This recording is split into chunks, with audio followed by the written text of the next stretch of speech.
Chapitre 41 Méthode populaire d'appel à la générosité.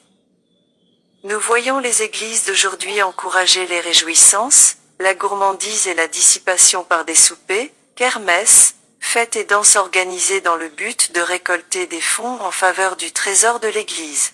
C'est une méthode inventée par des esprits charnels pour s'assurer des fonds sans que cela leur coûte le moindre sacrifice. Un tel exemple fait impression sur l'esprit des jeunes. Ils remarquent que ces loteries, kermesses et jeux sont approuvés par l'Église, et ils trouvent quelque chose de fascinant dans ce moyen de gagner de l'argent. Un jeune est entouré de tentations. Il va sur les terrains de bowling, dans les maisons de jeux pour assister à un spectacle. Il voit l'argent qu'empoche le vainqueur.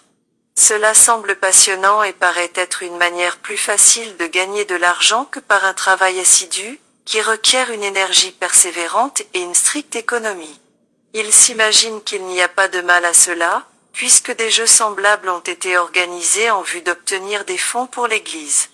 Pourquoi alors ne se viendrait-il pas en aide à lui-même de cette façon? Il a quelques sous qu'il se risque à miser, espérant en retirer une somme plus importante. Qu'il gagne ou qu'il perde, il est sur la pente qui mène à la ruine. Mais c'est l'exemple de l'Église qui l'a conduit sur le sentier dangereux. Des offrandes boiteuses et viciées.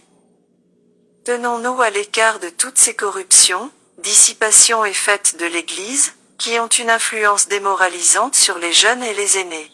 Nous n'avons pas le droit de jeter sur ces choses le manteau de la sainteté parce que les fonds que l'on en retire sont utilisés au profit de l'Église. De telles offrandes sont boiteuses et viciées, et elles portent en elles la malédiction de Dieu. Elles sont le prix des âmes. Du haut de la chair, on peut prendre la défense de telles fêtes, danses, loteries, kermesses et banquets luxueux. Mais nous, abstenons-nous de participer à aucune de ces choses, car en y participant,